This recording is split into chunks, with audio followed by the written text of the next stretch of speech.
Microphone check 1 2 1 2. Hey, what's up, you guys? My name is Bella, and I am a high priestess and spiritualist. Today, I wanted to talk to you guys about, give you a little story time about my journey with my twin flame. Now, that word might make a lot of you just like ski. I mean, well, if you saw the title and you still clicked in here, you knew it was about twin flame. So, reading about the ski out of nowhere, but a lot of people are turned off by the term twin flame, and I get it because it's so oversaturated. It's not even what people are portraying it to be. So I'm going to let you guys know what my perception of twin flames are, because perception is reality. So these are the things that happened in my reality that this influenced me to have this belief about twin flames. So here we go. First, I guess I should just tell you guys what I feel it is. Twin flames are two souls who are like two sides of the same coin, pretty much. Like one is heads, one is tails. And what that means is one is more of the light and one is more of darkness. Now I'll go into light and darkness. One has more positive energy, has a more positive outlook on life, has a more optimistic outlook, is more open to spirituality and metaphysics, and the other is more rigid, is more logical, is closed-minded, is um, more out for itself than they are for the collective, as their counterpart would be. So twin flames are like the positive and negatives of energy. Period. It's the same energy, but two different bodies. Because twins are two. Some people are trying to like say that there could be more than one twin flame. No, twin is two, one of two. That's what twins are. So all that to say, we were born of the same energy. This is why we had a lot in common.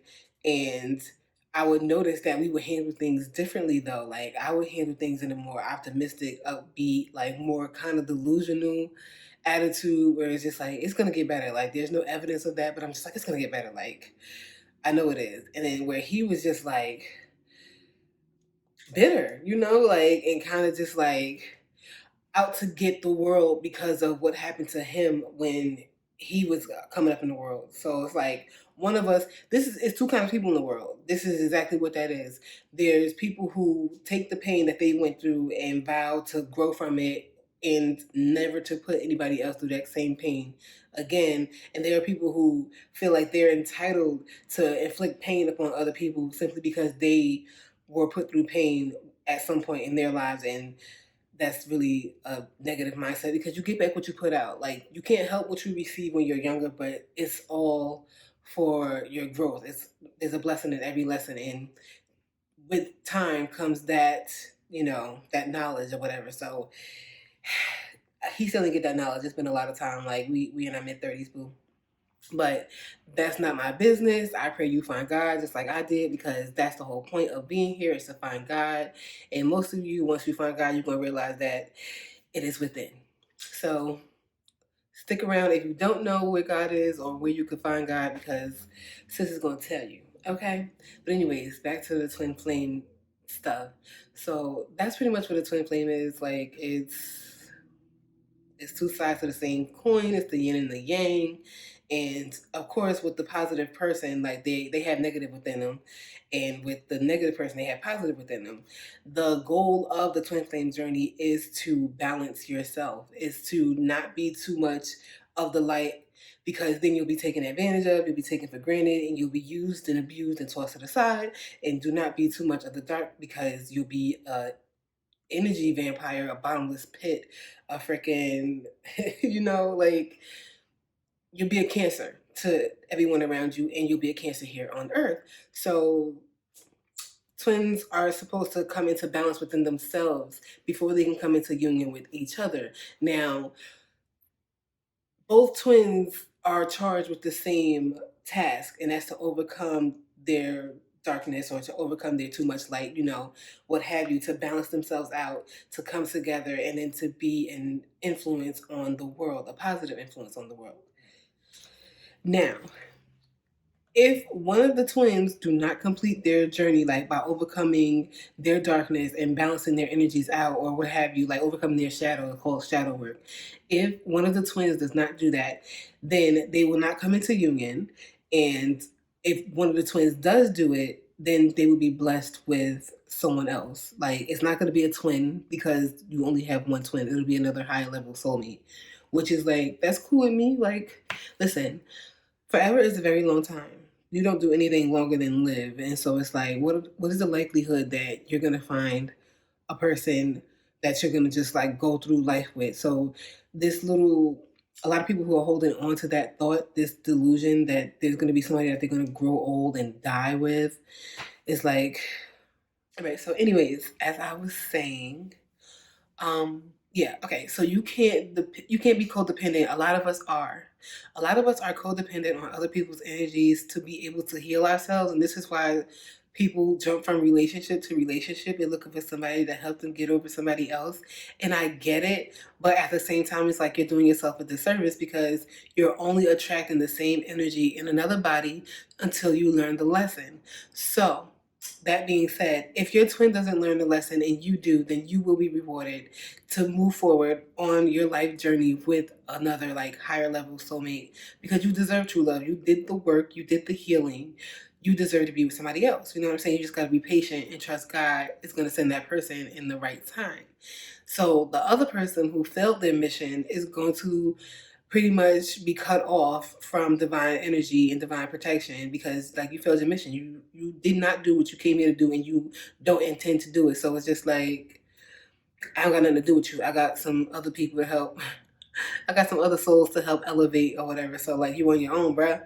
And pretty much they're like doomed to watch their other twin move on without them into like the Holy Lands. Like pretty much like if you heal yourself, you're going to manifest the best life for yourself possible because you've overcome your demons and your challenges and you've moved mountains to create heaven on earth. So the person who did not do that, did not heal themselves, they're going to be still fighting demons and watching you enjoy the rewards of doing the work and healing yourself to move forward in life energetically and then spiritually, because as above so below, like it has to happen energetically first before it could happen on the earthly plane. So yeah. Oh, okay. So that's not even all the tea right there.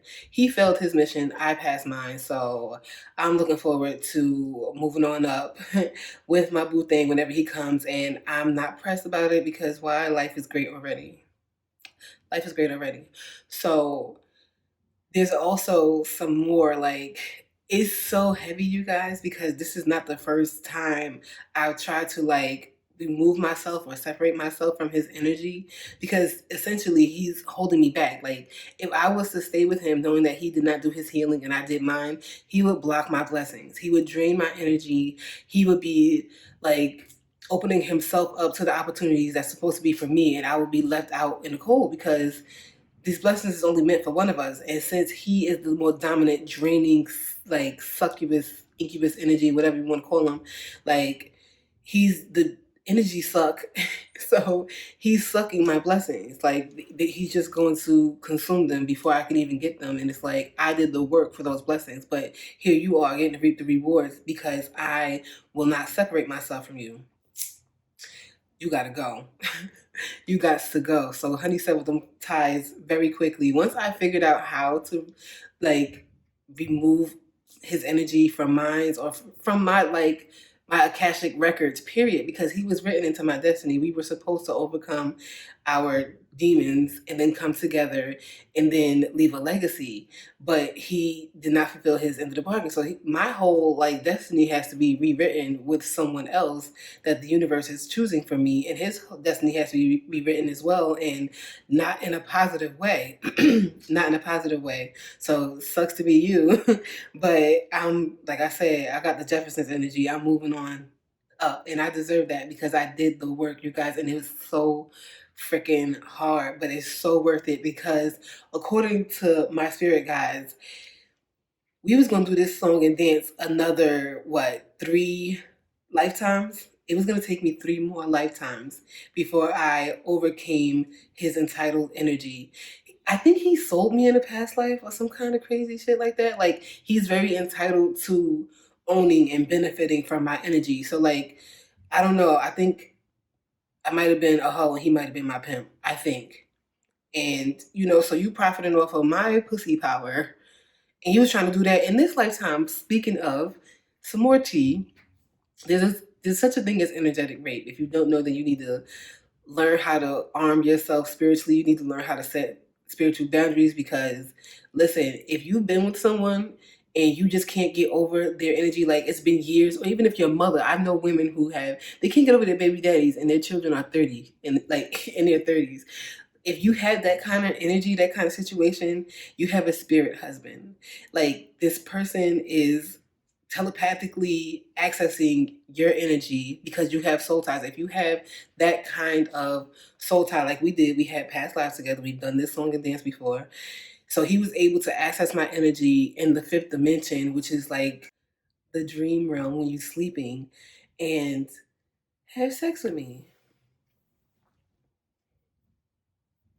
Like I didn't remember it because like I forgot how many dreams you have a night, but it's so many. But you usually only wake up remembering one or two, if any. And I wasn't remembering my dreams at this time, so I couldn't remember. I couldn't tell you for a fact or not if we were having sex in my dreams, but I never woke up on some like wet dream type shit, like with wet blankets or moaning or like none of that never happened. So I didn't know until like dealing with spirit, these things start being revealed to me, and it's just like, yeah, this person is accessing your energy in the 5D, and then they're waking up in the 3D, which is the real world, and they're spending your energy on other people and they're not giving you any. It's like we're not even communicating, we're not talking. Like I cut this person off because they wasn't given to me like I was given to them. Turns out they were still sucking on my energy unbeknownst to me and still benefiting from my energy, but then giving those benefits to everybody but me. Honey, when I tell you I'm so glad I've learned about energy, I've studied energy, because bitch, you got me fucked up. What kind of crazy psychoticness? So like, and then also this person was trying to block like new love from coming in for me because obviously if there's somebody else in my energy, then you can't be stealing it from me and if there's someone else in my energy, then you can't be stealing from me and benefiting off of it without me getting shit in return. So no, you don't want me to get with someone who's going to pour into me and we pour into each other, and then we just keep building and we keep building each other up because you want to drain me. So you're over there with who Tom, Dick, and Harry, even though like who is it? Felicia, Keisha, and Nisha, and giving them benefits from having my energy, but you're not giving me anything, and you want me to stay single and not receive from anybody else either. So you have that access to rape me energetically. And I'm sorry if that word is triggering. I'm sorry if that word is triggering to some people. I'll actually leave a trigger warning in the description box because it is triggering, but that's exactly what it is. It's against my will. Like I had to do some things energetically to block this energy from being able to access me whenever they wanted to, or willy-nilly when I went to sleep, especially. And at that time I was feeling drained and I was sleeping a lot and I didn't know why. I didn't want to do much and I was just like laying in bed and I was sleeping a lot. The more I'm sleeping, the more times you have access to suck on my energy, and then the more you're sucking on my energy, the more I want to sleep, and it's just like a vicious cycle. So if you're not up on spirituality, if you're not studying, then you might want to crack a book open or hit subscribe.